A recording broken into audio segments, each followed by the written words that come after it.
Video like जरूर कर लीजिए और ऐसे वीडियो लगातार फ्री में पाने के लिए चैनल को तुरंत सब्सक्राइब कर लीजिए और बेल आइकन को जरूर टैप कर लीजिए ताकि आगे भी सारे वीडियो आपको मिलते रहे। यूट्यूब में फॉलो करते हैं तो प्लीज ये वाला फ्री टेलीग्राम चैनल जरूर ज्वाइन कर लीजिएगा। सारे नोटिफिकेशन सारे अपडेट यहीं पे आते हैं, ध्यान रखिए। नमस्कार साथियों, एक बार फिर से आपका स्वागत है यूपीपीएससी बेस्ट ऑनलाइन कोचिंग के इस यूट्यूब चैनल पर।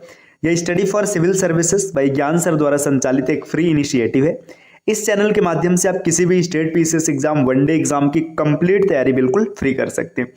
तो इतिहास की इस क्लास को हम लोग और आगे बढ़ाते हैं। आज की इस क्लास में हम लोग शुरुआत करेंगे अंग्रेज का तात्पर्य ब्रिटिश, कि ब्रिटिश भारत में किस प्रकार से आए थे।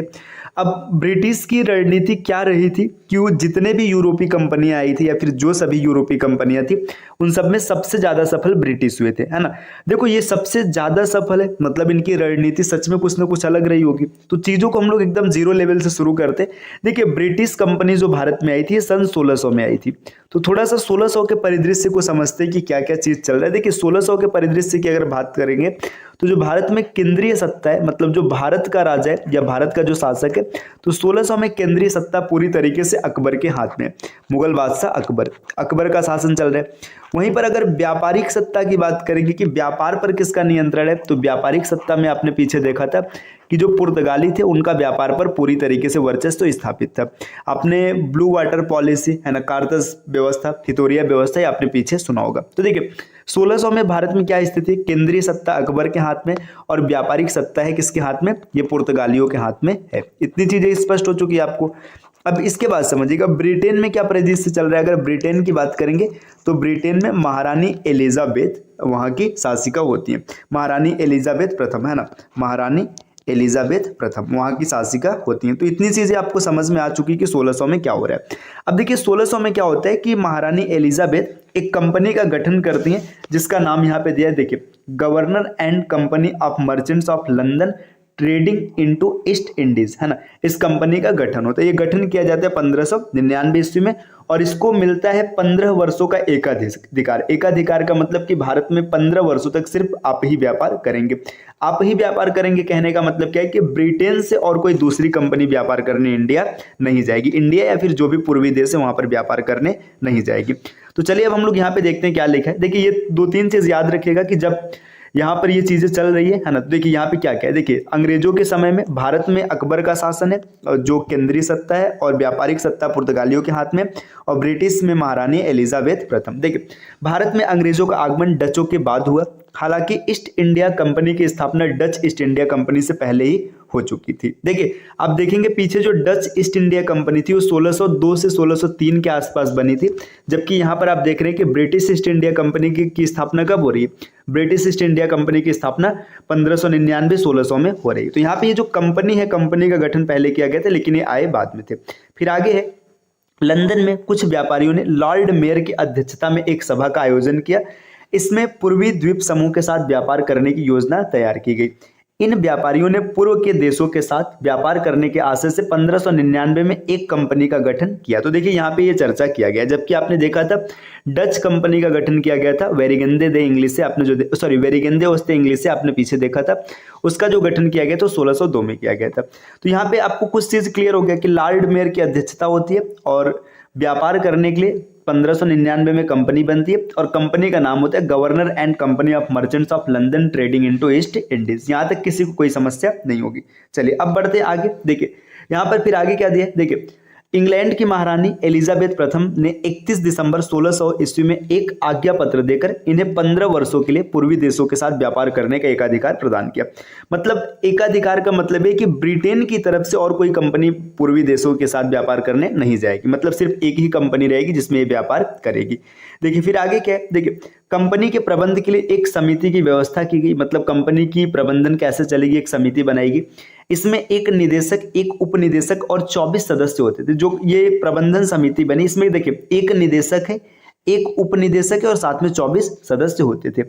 यही समिति बाद में कोर्ट ऑफ डायरेक्टर्स या फिर निदेशक मंडल के नाम से जानेगी। तो मतलब ये जो 26 सदस्य, देखिए 26 सदस्य मतलब एक निदेशक, एक उपनिदेशक और 24 सदस्य, कुल मिला के 26 सदस्य हो गए। बाद में इसी को क्या किया गया, कोर्ट ऑफ डायरेक्टर्स या फिर निदेशक मंडल के नाम से जाना गया। ठीक, चलिए अब यहाँ पे 1609 का चार्टर। 1609 के चार्टर को पढ़ने से पहले या फिर इसको समझाने से पहले कुछ चीज समझिएगा कि जो ब्रिटेन के व्यवसाय का तरीका था, ब्रिटेन के व्यवसाय में ऐसा क्या था जिससे ये काफी ज्यादा सफल रहे? तो देखिए समझिएगा, जो डच और पुर्तगाली इनसे पहले आई हुई कंपनियां थी, तो डच और पुर्तगालियों के व्यापार का जो तरीका था, उन्होंने क्या किया, उन्होंने युद्ध किया, है ना। जो डच और पुर्तगाली आए थे उन्होंने युद्ध किया। आपने देखा होगा पीछे कि जो पुर्तगाली थे उन्होंने अरब सागर में युद्ध किया, है ना, अरबियों से युद्ध किया, गुजरातियों से युद्ध किया। जो पहले के व्यापारी थे मिस्र की सेना से युद्ध किया। आपने चोल की लड़ाई, है ना, इसके अतिरिक्त चोल के बाद आपने दीव की लड़ाई, ये सब देखा होगा। तो पुर्तगालियों ने पहले युद्ध किया, है ना। जबकि डच भी जब आए थे तो डचों ने पुर्तगालियों से युद्ध किया, इंडोनेशिया में उन्होंने पुर्तगालियों से युद्ध किया। तो वो दोनों कंपनियां जो आई थी उन्होंने युद्ध किया था। जबकि ब्रिटिश कंपनी जो आई थी इन्होंने युद्ध के बजाय संधि प्रारंभ किया। मतलब ब्रिटिशर्स शुरू में युद्ध नहीं किया, बाद में इन्होंने युद्ध किया अलग बात है, लेकिन प्रारंभ में इन्होंने संधि करना शुरू किया। चलिए अब आगे बढ़ते हैं 1609 का चार्टर। तो 1609 का चार्टर क्या है इसके बारे में समझते हैं, एक एक पॉइंट को थोड़ा थोड़ा करके। देखिए 1609 के चार्टर में क्या है, यहाँ पे देखिएगा, इसको पढ़ने से पहले अब कुछ पॉइंट आप समझिएगा। 1603 ईस्वी में महारानी एलिजाबेथ की मृत्यु हो जाती। जो महारानी एलिजाबेथ थी उनकी मृत्यु हो जाती 1603 में, है ना। और उसके बाद जेम्स प्रथम क्या होता है, उनका उत्तराधिकारी बनता है और इंग्लैंड का साम्राज्य बनता, मतलब राजा बन जाता है। तो देखिए महारानी एलिजाबेथ की मृत्यु हो गई 1603 में। अब 1609 ईस्वी में कंपनी ने जेम्स प्रथम से नवीन व्यापारिक चार्टर प्राप्त कर लिया। इस चार्टर द्वारा कंपनी के विशेषाधिकार को शाश्वत बना दिया गया, है ना। फिर आगे सम्राट ने यहाँ पर कुछ डेटा दिया। देखो यहाँ पे एक चीज याद रखिएगा, ये आप जो एलिजाबेथ के बारे में पढ़ रहे हो तो कई बार समकालीन मतलब एक युग के कौन कौन थे ऐसे क्वेश्चंस बनते। तो महारानी एलिजाबेथ की समकालीन अकबर थे। देखिए इनकी मृत्यु 1603 में हो रही, अकबर की मृत्यु होती है 1605 में। ये भी पॉइंट याद रखिएगा, 1605 में अकबर की मृत्यु हो जाती है और अकबर की मृत्यु के बाद उनका उत्तराधिकारी बनता है जहांगीर, है ना। ये चीज आपको क्यों समझा रहे, क्योंकि अभी आपने एक पॉइंट देखा होगा कि जो कैप्टन हॉकिंस था, है ना, वो जहांगीर के दरबार में आया था। अगर चीजों को आप जोड़ के चलेंगे तो चीजें आपको बहुत आसानी से समझ में आएगी, दिक्कत नहीं होने वाला है। एलिजाबेथ की मृत्यु कब होती है, 1603 में, है ना। जब एलिजाबेथ का शासन इंग्लैंड में था तो भारत में किसका शासन था, अकबर का शासन था। तो एलिजाबेथ और अकबर समकालीन है। कई बार वनडे एग्जाम में ये क्वेश्चन भी पूछ लेते हैं कि एलिजाबेथ किसकी समकालीन है या फिर अकबर के समकालीन निम्नलिखित में से कौन है। तो ऐसे क्वेश्चंस बनते हैं। देखिए यहां से इनकी मृत्यु होती, जेम्स प्रथम शासक बनते हैं और भारत में अकबर की मृत्यु होती 1605 में और जहांगीर शासक बनते हैं। तो चलिए और आगे बढ़ते हैं। देखिए अब यहाँ पर क्या है, देखिए जहांगीर से मतलब इनको विशेषाधिकार प्राप्त होता है। सम्राट ने सन 1615 और 1624 ईस्वी के पश्चातवर्ती चार्टरों द्वारा प्रदत्त दंडाधिकारों से कंपनी की स्थिति में और अधिक सुधार हुआ। मतलब जो इन्होंने कुछ चार्टर दिए इससे कंपनी की स्थिति में सुधार होता है ना। ये 1615 की बात है, आप अभी याद रखिएगा, आगे डिस्कस किया जाएगा। 1615 में टॉमस रो जहांगीर से मिला था, है ना। 1608-9 में हॉकिंस आया था, है ना, इसको भी याद रखिएगा। चलिए अब आगे और बढ़ते हैं। देखिए यहाँ पर कुछ डेटा दिया गया, आप पढ़ लीजिएगा। देखिए क्या दिया, 1601 ईस्वी से 1612 ईस्वी तक कंपनी के मुनाफे की दर 20% प्रति वर्ष रही। 1612 ईस्वी में कंपनी ने 2 लाख पाउंड की पूंजी पर 1 लाख पाउंड का मुनाफा। और देखिए ये बताया जा रहा है कि व्यापार में मुनाफा किस हिसाब से होता था।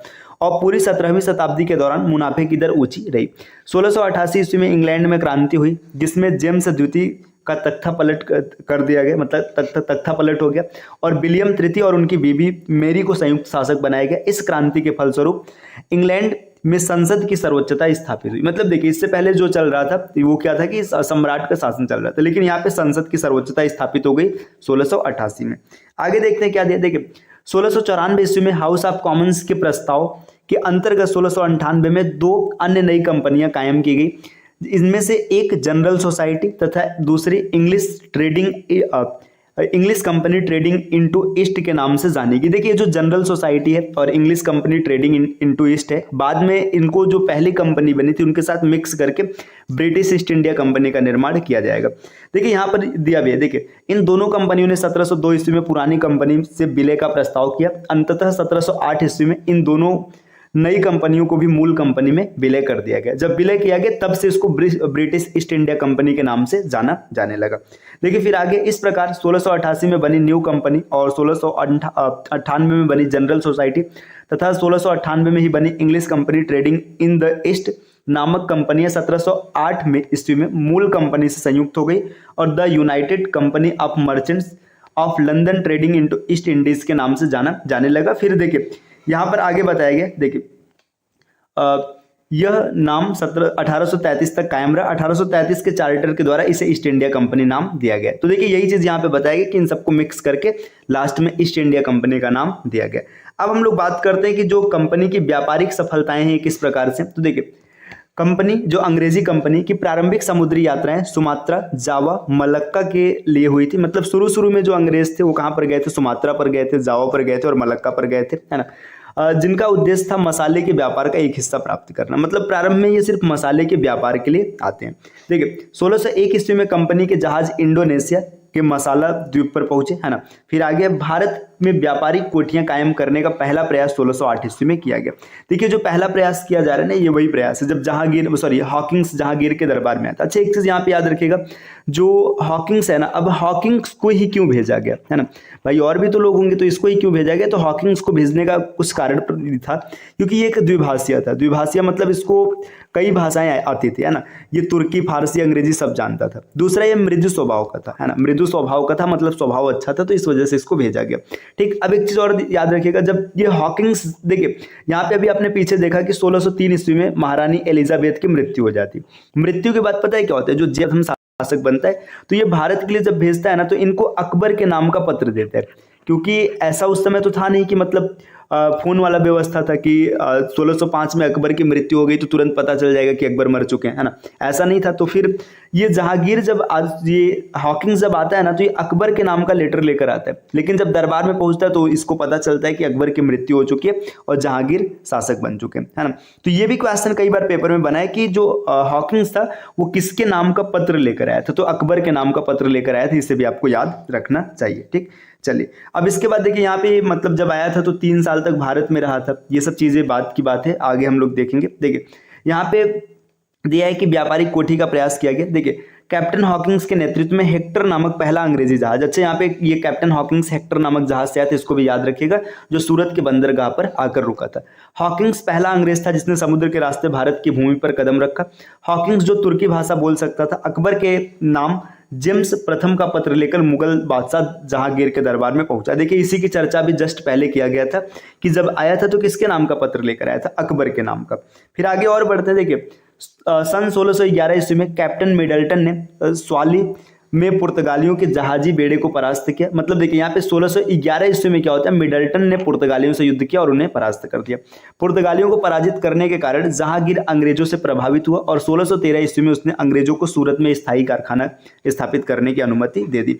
देखिए अब जब पुर्तगाली भी आए थे 1498 में, है ना, लगभग 100 वर्षों से अधिक का व्यापार इनका चल रहा था, इनका एकाधिकार हो गया था, तो जो भी बादशाह थे उनको किसी न किसी रूप में उनसे समस्या रही होगी, है ना, लेकिन वो अपनी समस्या को व्यक्त नहीं कर पा रहे होंगे। जब अंग्रेजों ने परास्त कर दिया तो उनको एक उम्मीद की किरण दिखी, तो प्रभावित हुए और 1613 में क्या होता है, वो अनुमति देते हैं कि सूरत में फैक्ट्री लगाया जाए। ठीक, फिर आगे क्या देखिए, इससे पहले 1611 ईस्वी में मसूलीपट्टनम में अंग्रेजों ने एक व्यापारिक कोठी स्थापित की थी।